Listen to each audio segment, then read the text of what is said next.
Nou, dit is alweer dag 11, maandagochtend. Maandag tegen de middag zijn we. We hebben gelost. We gaan weer bouwen voor zeker 1 week en misschien 2 weken. Nieuwe vloer zit erin.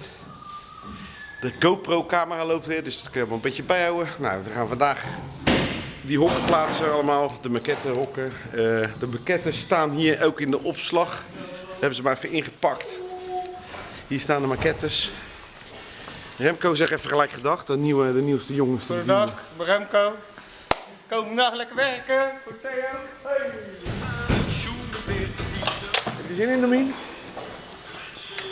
Heb je er zin in? Kwartier maken.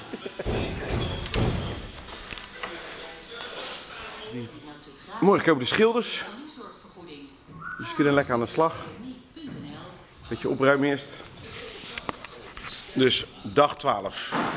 We gaan even eten, bier drinken en slapen. Morgen in Amsterdam, ik. Met al het Piercing Museum even een ander klusje lanceren, hoop ik.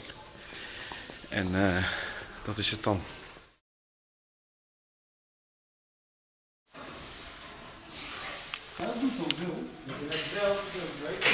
Het is de woensdag van 18 december. We zijn lekker bezig, maar een beetje fragmentarisch. Maar het gaat er allemaal lekker allemaal. De jongens zijn de laatste randjes aan het maken. Zo.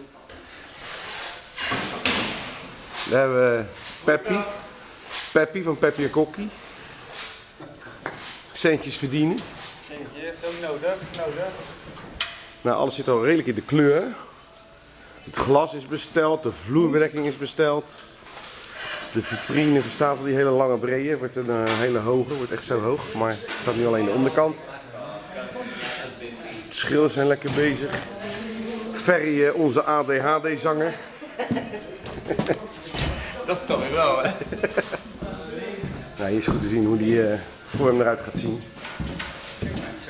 Ja, dat wordt echt wel... Daar weer Erik.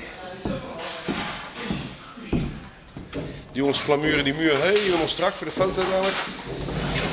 Leuk werk, Erik. Ja, super.